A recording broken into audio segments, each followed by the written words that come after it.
পৃথিবীর সবথেকে সুন্দরী মেয়ের গল্প। শুধুমাত্র একটি সুন্দরী মেয়ের জন্য কত কিছু ঘটে যেতে পারে যা এই গল্পটি না শুনলে বুঝতেই পারবেন না। একদিন এক গরিব ছেলের সাথে একটি সুন্দরী মেয়ের দেখা হলো। মেয়েটি বোরকা পরিহিত অবস্থায় ছিল। মেয়েটির সাথে দেখা হওয়ার পরে সে ভাবতে লাগলো, মেয়েটির হাত ও চোখে এত সৌন্দর্য, তাহলে না জানি সে কত সুন্দর। ছেলেটি এসব চিন্তা করতে করতে মেয়েটিকে মনের মধ্যে ঢুকিয়ে ফেললো আর ভাবলো, ইস, যদি আমি এই মেয়েটিকে বিয়ে করতে পারতাম। আবার এদিকে সেই মেয়েটি বলল, আমি জীবনেও কখনো কোনো পুরুষ মানুষ দেখিনি, আজকে প্রথম আপনাকে দেখলাম। গতকাল আমার মা মৃত্যুবরণ করেন, এই প্রথম আমি বাড়ি থেকে বের হয়েছি। আমার 16 বছর বয়সে জীবনে কখনোই আমি বাড়ির বাইরে পা রাখিনি। আমার মা কখনোই আমাকে বাড়ি থেকে বের হতে দেয়নি। আমার মা সব সময় আমাকে লুকিয়ে রাখতেন। মা বলতেন, আমার এত সৌন্দর্য দেখলে মানুষ আমার ক্ষতি করবে। এই পৃথিবীর মানুষ খুবই ভয়ঙ্কর, তারা দেখলে আমাকে ছিঁড়ে বিড়ে খাবে। গতকাল মা মৃত্যুর পূর্বে আমাকে বলে গেছে একজন ভালো যুবকের কথা, সে এই জমিতে কাজ করবে। তার পরিবারে আপন বলতে কেউ নেই। মা বলেছে আমাকে তাকে বিয়ে করে নিতে। আমার মনে হয় আপনি সে যুবক যার কথা আমার মা আমাকে বলে গেছেন। আচ্ছা, আপনি কি আমাকে বিয়ে করবেন? মেয়েটির মুখে এমন কথা শুনে যুবকটি এতই খুশি হলো যে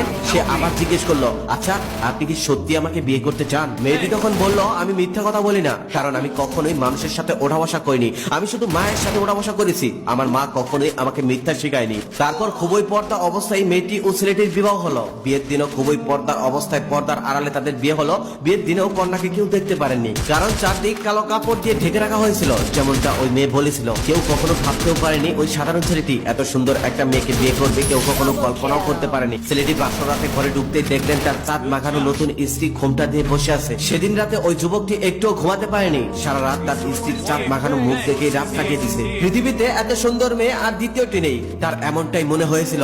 একসময় তার স্ত্রী ঘুমিয়ে যায়, আবার তিনি সকালবেলা ঘুম থেকে উঠে দেখেন তার স্বামী এখন পর্যন্ত তার মুখের দিকে তাকিয়ে আছে। তার চোখ দুটো লাল হয়ে গেছে। তিনি বুঝতে পারলেন তার স্বামী তার রূপে মুগ্ধ হয়ে গেছে, তাই তিনি সারা রাত ঘুমাননি। তাই তিনি সারা রাত তার মুখের পানি তাকিয়েছিলেন। এভাবেই দীর্ঘ 1 মাস শুধু তার স্বামী তার স্ত্রীকে দেখলেন, আর তিনি মনে মনে ভাবলেন, সুবহানাল্লাহ, একজন মানুষ এত সুন্দর হতে পারে। এখন তারা সংসার শুরু করেছেন। যেদিন থেকে ওই সুন্দর মেয়েটিকে ওই ছেলে বিয়ে করেছে, সেদিন থেকে তার জীবন অনেক সুন্দর ভাবে কেটে যাচ্ছে। খুব সুখে শান্তিতে সংসার করে যাচ্ছিল তারা। একদিন কি হলো, বাড়িতে একজন মহিলা আসলো। সে হঠাৎ করে আসলো আর বলল, আমি এই বাড়ির নতুন বউটা দেখতে চাই। বাড়িতে মেয়েটি একাই ছিল, তার স্বামী ছিল না। তার স্বামী বাইরে কাজ করতে গিয়েছিল। মেয়েটি তখন বলল, আমার স্বামী বাড়িতে আসুক, পরে দেখে যাবেন। মহিলাটি এই কথাটা শোনার পর রেগে গিয়ে বলল, এটা কেমন কথা? আমি তো কোনো পুরুষ মানুষ নই, আমি একজন মহিলা মানুষ, আমি দেখলে কি এমন হবে? মেয়েটি তখন বলল, আমার স্বামীর অনুমতি ছাড়া আমি কাউকে চেহারা দেখাতে পারবো না। আমার স্বামী বাড়িতে আসুক, পরে দেখে যাবেন, একটু বসুন। মহিলাটি তখন রেগে মেগে বাড়ি থেকে বের হয়ে গেল আর চিন্তা করতে লাগলো, সামান্য চাষার বইয়ের কত দেমা। তিনি আরো ভাবতে লাগলেন, কারণ কি? তার চেহারা দেখতে দেয় না কেন?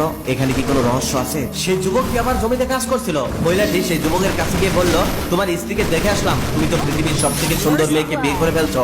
এমন সুন্দরী মেয়ে আমি জীবনেও কখনো দেখিনি। ছেলেটি সৎ সহজ ছিল, তাই বুঝতে পারেনি। সে ভাবছে সত্যি হয়তো। সেও তার কথায় তাল মিলিয়ে বলল, হ্যাঁ, আমার স্ত্রী পৃথিবীর সব থেকে সুন্দর। সে এত সুন্দর যে রাতের বেলাতে তার রূপের আলোতে পুরো রুম আলোকিত হয়ে যায়। তাকে একবার যে দেখে তার উপর থেকে সে আর চোখ ফেরাতে পারে না। শুধু তাকে দেখতে মন চায়, তাকেই দেখতে মন চায়। মহিলাটি এবার সব বুঝতে পারলো। সে বুঝতে পারলো তাহলে এই জন্যই আমাকে দেখতে দেওয়া হয়নি। মহিলাটি তখন ওই যুবকের সাথে কথা বলা শেষ করে সোজা চলে গেল জমিদার বাড়িতে। সেই জমিদার ছিল খুব খারাপ মানুষ, সে মানুষকে নির্যাতন করত। মহিলাটি তখন জমিদারকে গিয়ে বলল, আপনার মতো একজন জমিদার থাকতে একজন কৃষক এত সুন্দর মেয়েকে বিয়ে করে কিভাবে? একজন কৃষকের ঘরে পৃথিবীর সব থেকে সুন্দর বউ, এটা কোনোভাবেই মানায় না। এটা একমাত্র জমিদারের ঘরে মানায়। জমিদার তখন ওই মহিলার কথা শোনার সাথে সাথে রেগে গেল আর প্রহরীদের দিয়ে তাদের দুজনকে ধরে আনতে পাঠালেন। তাদের দুজনকে রাত সবাই ধরে আনার পর ওই মহিলাটিকে জমিদার বলল, এই মেয়ে, তুমি আমার মতো জমিদার থাকতে ওই কৃষকের বউ হলে কেন? তোমার কি আমার মতো জমিদারকে চোখে পড়ে নাই? তুমি ওই সামান্য কৃষককে বিয়ে করেছো। মেয়েটি এবার বুঝতে পারলো যে সে ধরা পড়ে গেছে। এখন আর কোনো কিছু লুকিয়ে রেখে লাভ নেই। মনে মনে ভাবলো, আমি যদি এখন সকল সত্যিটা জমিদারকে বলে দেই, তাহলে হয়তো তিনি আমাদেরকে কিছুই করবেন না। তাই তিনি সকল সত্যি বলে দিল আর জমিদারকে অনুরোধ করে বলল যেন তাদের কেউ কোনো ক্ষতি না করে। কিন্তু মেয়েটি জানতোই না ওই জমিদারই তাদের সব থেকে বড় ক্ষতির কারণ হবে। জমিদার সবকিছু শোনার পর মেয়েটির চেহারা